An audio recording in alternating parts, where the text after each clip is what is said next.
নমস্কার, ফুডিমি চ্যানেলে সবাইকে স্বাগত জানিয়ে শুরু করছি আজকের রেসিপি। আজকে একটা দারুণ সুস্বাদু রেসিপি আমি শেয়ার করব সবার সাথে। এটা হচ্ছে কচু পাতা দিয়ে চিংড়ি মাছ। বাঙালির বড্ড প্রিয়, গরম ভাতে ভীষণ ভালো লাগে। তার জন্য এক সসপ্যান জল বসিয়ে দিয়েছি গরম হতে, আর তার মধ্যে দিয়ে দিলাম 1 চামচ নুন। আর কচু পাতাগুলো আমি খুব ভালো করে ধুয়ে মিডিয়াম সাইজে কেটে নিয়েছিলাম, যেগুলো আমি সেদ্ধ করতে নিয়ে নিচ্ছি। এটা যতক্ষণে সেদ্ধ হবে ততক্ষণে আমি কিছু মশলা বানিয়ে নেব। নিয়ে নিচ্ছি কালো সর্ষে 6 থেকে 7 চামচ, ছোটো চামচের নিচ্ছি তাই 6 থেকে 7 চামচ মতো কালো সর্ষে নিচ্ছি।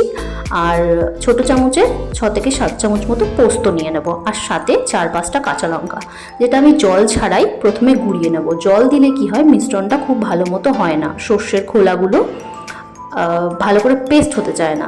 তো গুঁড়িয়ে নিয়েছি, এবার আমি জল দিয়ে আবার একটা ভালো মতো পেস্ট তৈরি করে নেব। এই পেস্টটা তৈরি হয়ে গেছে। এদিকে আমার কচু পাতা সিদ্ধ হয়ে গেছে, যেটা আমি জল ছাঁকতে নিয়ে নেব। আর এদিকে সর্ষে পোস্ত বাটার পরে এখানে নারকেল ডুমো ডুমো করে কেটে রেখেছিলাম, সেটা আমি খুব ভালো মতো একটা পেস্ট তৈরি করে নিচ্ছি। আর এদিকে নিয়ে নিয়েছি আমি ওই 200 থেকে 250 গ্রাম মতো চিংড়ি, একটু মিডিয়াম সাইজের চিংড়ি, ছোটও চিংড়ি নেওয়া যেতে পারে। এর মধ্যে নুন হলুদ দিয়ে মাখিয়ে নিচ্ছি। এদিকে আমি কড়া গরম করতে বসিয়ে 5 থেকে 6 চামচ মতো সর্ষের তেল দিয়ে চিংড়ি মাছগুলোকে ভেজে নেব। চিংড়ি মাছগুলো অবশ্যই গ্যাসটাকে মিডিয়াম ফ্লেমে রেখে আস্তে আস্তে ভাজলে ভালো হয়, তাতে চিংড়ি মাছগুলো খুব শক্ত হয়ে যায় না। তো চিংড়ি মাছগুলো ভাজা হয়ে গেছে।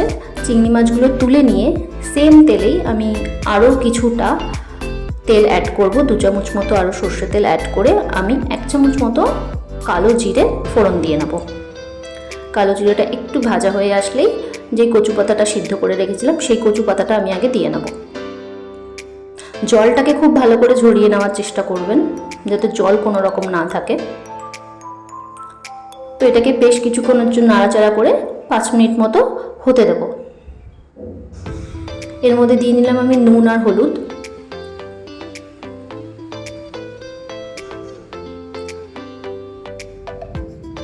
এটা বেশ কিছুক্ষণ হয়ে যাওয়ার পর এর মধ্যে আমি অ্যাড করব প্রথমে নারকেল বাটাটা। নারকেল বাটাটা দিয়ে ভালো করে নাড়াচাড়া করে এটাকে আরও 2 মিনিট মতো হতে দেব।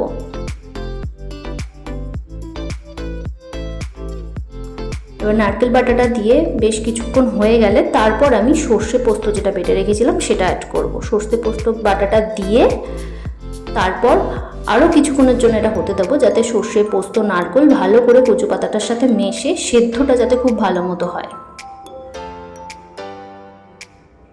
যারা মিষ্টি খেতে পছন্দ করেন তারা একটু চিনি অ্যাড করতে পারেন। শাক তো শাকে একটু মিষ্টি না পড়লে ভালো লাগে না খেতে, যারা খেতে চান না অ্যাভয়েড করতেই পারেন। এবার আমি ভাজা চিংড়ি মাছটা দিয়ে আর 3 থেকে 4 মিনিট মতো হতে দেবো। বেশ শুকিয়ে আসবে জলটা, একদম শুকনো শুকনো হয়ে যাবে শাকটা। দেখুন শাকটা কিন্তু একদমই শুকনো শুকনো হয়ে গেছে। ব্যাস হয়ে গেল আজকের কচু পাতা দিয়ে চিংড়ি মাছ, যেটা গরম ভাতে দুর্দান্ত লাগবে খেতে। এবার এটাকে আমি সার্ভ করে নেব। যদি আজকের এই রেসিপিটা ভালো লাগে অবশ্যই লাইক করবেন, শেয়ার করবেন, কমেন্ট করবেন, আর সাবস্ক্রাইব করতে ভুলবেন না। ততক্ষণের জন্য টাটা।